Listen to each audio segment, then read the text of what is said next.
Hello, everyone, and welcome to another guide. I haven't made one of these since Star Wars Jedi Fallen Order, so it's been a bit. But today I want to give some newcomers some tips and tricks that they can use to make the game a little easier on their first go round. Starting with what character you should pick. Now, you can pick any character and build your character any way you want after you pick them. The starting is just what their gear is going to be whenever you pick your character. So, for an easier time, I would say pick the astrologer. Even if you want to use a sword, I would say start here because the spells are so freaking good. And if you want to use swords, you can spec towards that later on. But at least you'll always have these spells. Now, what makes the astrologer really good? Well, it's the spells. Of course, long range attacks are going to help you out tremendously in these types of games because most enemies are melee. So, being able to shoot them from a distance is an extremely viable strategy. Not only that, but spells are extremely powerful in Elden Ring. So, this will give you that edge to make it a little easier on you. Especially the starting spells with the astrologer class. Honestly, you may not need any other spells. Of course, you can get some if you want, and I'm sure there are better ones, but the starting ones are extremely good. Especially this glintstone arc skill, which I'll show right now. Learning and remembrance. That guy's not okay. So, as you can see, this ability just cuts through large groups of enemies so easily. And while we're here making a class and making a character, let's talk about what gifts you should pick to start out. In my opinion, there are really only three that are really good. And that would be the Crimson Medallion, the Golden Seed, and the Stone Sword Key. So, why these three things? Well, let's start with the medallion. The medallion will boost your vitality, which is of course useful because, well, more health equals more survivability. Now, it's not super necessary to pick this at the beginning because it can be bought off a shopkeeper later in the game, but it may be a bit before you find that shopkeeper, so that's why you would want it at the very beginning. Then there's the Golden Seed. This allows you to get an extra Estus flask right off the bat, allowing you to have more healing flasks or more magic flasks depending on what you need. And I know I keep calling them Estus flasks, it's just a Dark Souls thing. I know that they're called Crimson flasks, but I'm gonna keep calling them Estus flasks because it's what they are. Now, the only reason I would choose the Stone Sword Key at the very beginning is to actually open up this first little section right after the tutorial. There's a very good item that you can get from there. Now, it is a dangerous route, for sure. But if you are quick enough and can figure out the little puzzle, I guess, you can get a talisman that boosts really good stats. Equip load, stamina, and your health. However, like the talisman, this you can go and get a stone key shard later in the game and come back and get this talisman. So it's not super important at the beginning, but it is a very useful item if you want to get it early.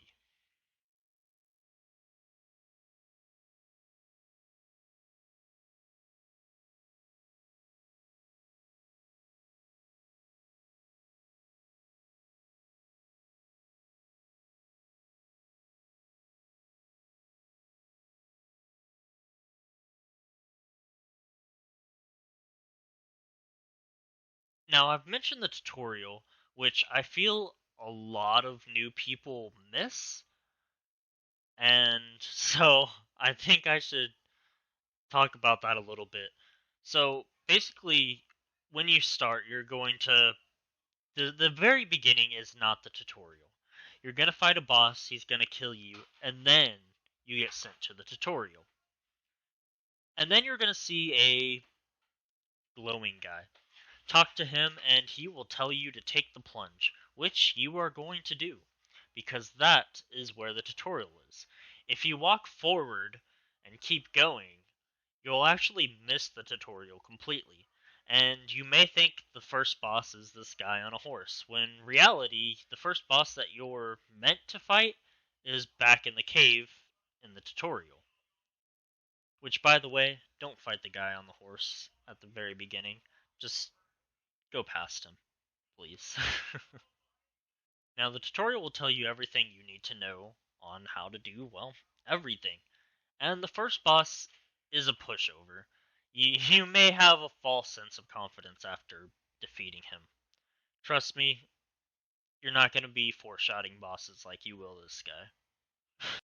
Now, the first thing you're going to want to do when you first get out of the tutorial is you're going to want to be able to get the ability to level up and get your horse. So I believe all you have to do is rest at 3 sites of grace out in the open world. Now this is the route that I take in order to get this done. It's the quickest for me. If you feel like just going off and exploring, you may find different sites of grace. That's totally fine. But I believe you just have to do 3. If I'm wrong about that, then take this route and you will get it.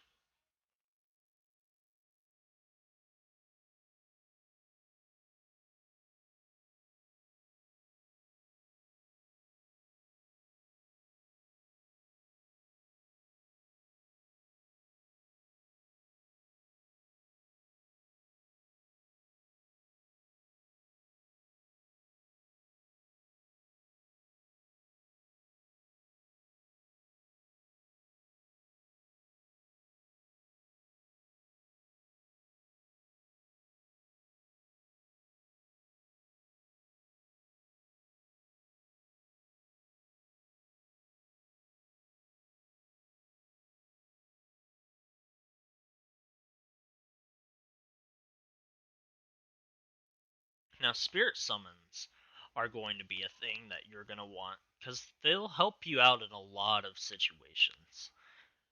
So, I actually had to look this up because I couldn't figure it out at the beginning. I had no clue how to get my spirit summons. I was finding spirit summons, but it wasn't letting me summon them. So, after you find your first spirit summon, which can be a number of different ways, you're actually going to want to go back to this church that you might go through if you're following the last part. There will be a lady there with a big hat, and she'll pretty much give you the ability to use spirit summons, which are summonable NPCs that will help you whenever you see this symbol on your screen. And later on, these spirit summons can be upgraded to become more powerful, so if you find one that you like, you can actually stick with it for at least a good while by upgrading them. Now, the next thing I would do is probably find a lantern. I don't see a lot of people actually talking about this, but the lantern is an extremely useful tool because it means you don't have to carry around a torch in one hand, sacrificing your shield. With the lantern, it just clips onto your character's waist, and you can keep a shield in your hand and be able to do everything you've been able to do, even in the darkest places. So, I've only so far found 2 shopkeepers that sell it, and as far as I know, that's the only way to get it. So take this route here to find at least one of the shopkeepers. If you don't want to take this route and you just want to adventure, that's also fine, because like I said, there's at least 2 shopkeepers that'll sell it, so you may stumble upon one of them. That brings us to these dark places. Usually this is going to be optional dungeons. Now, I would highly recommend that you do optional dungeons before you do the legacy ones. This will help prepare you. You'll get runes, so that way you can level up, and you'll get some unique items to help you through the way as well. These dungeons are usually holes in like the side of cliffs, or if you find an encampment, you can usually go down some stairs and there will be stuff down there. So you're gonna want to really be thorough whenever you're searching areas, because some of these can actually be hidden pretty well. If there's one tip that I can give to make combat a little easier for you inside and outside of the dungeons, it would be to use jumping attacks really as much as possible. Jumping attacks can break an enemy's posture very quickly, allowing you to get a critical strike on them and deal massive damage. But not only this, some bosses can actually be stun locked by jump attacking them to death. And so far, it seems like the more humanoid, like half human, half beast type of bosses seem to be the most susceptible to this attack. But it's really viable for most enemies. And while you're jump attacking everyone, make sure to look at their eyes, because their eyes may actually be glowing a different color. I believe there are silver glowing eyes and gold glowing eyes. Now, what this means is that I believe silver and gold means that they drop more souls, or runes, I guess. And with the gold being the most that you can get.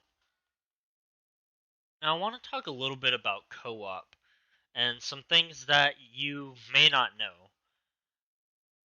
So co-op isn't necessarily that complicated. Obviously, you need to use a certain item in order to see summoning signs, and you need to place down a summoning sign for others to see.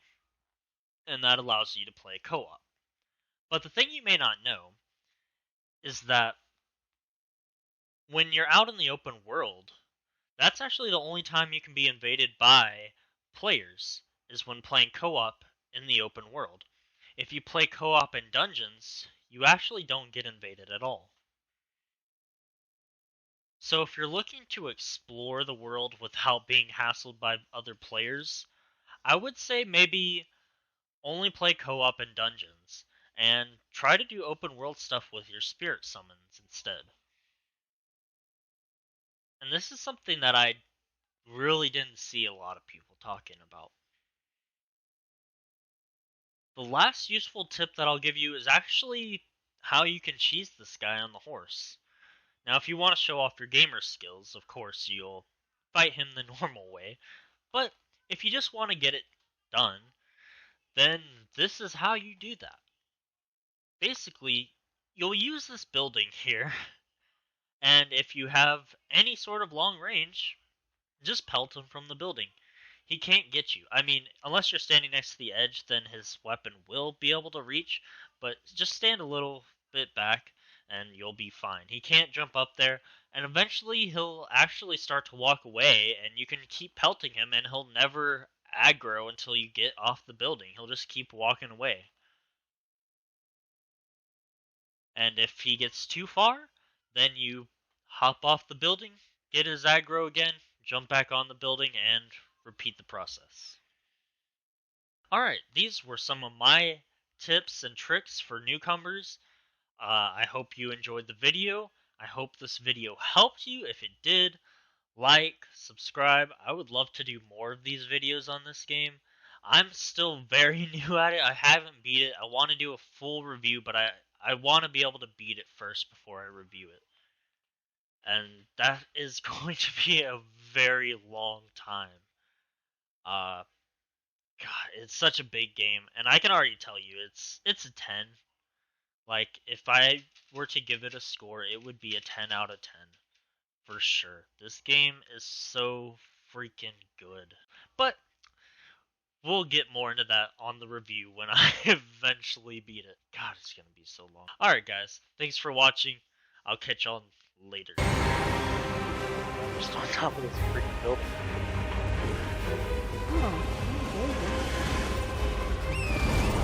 Oh, that's a lot of roofs.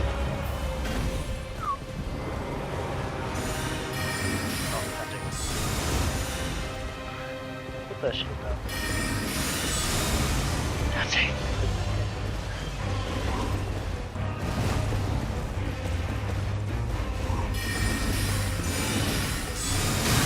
Oh, it's an interesting place for Grace.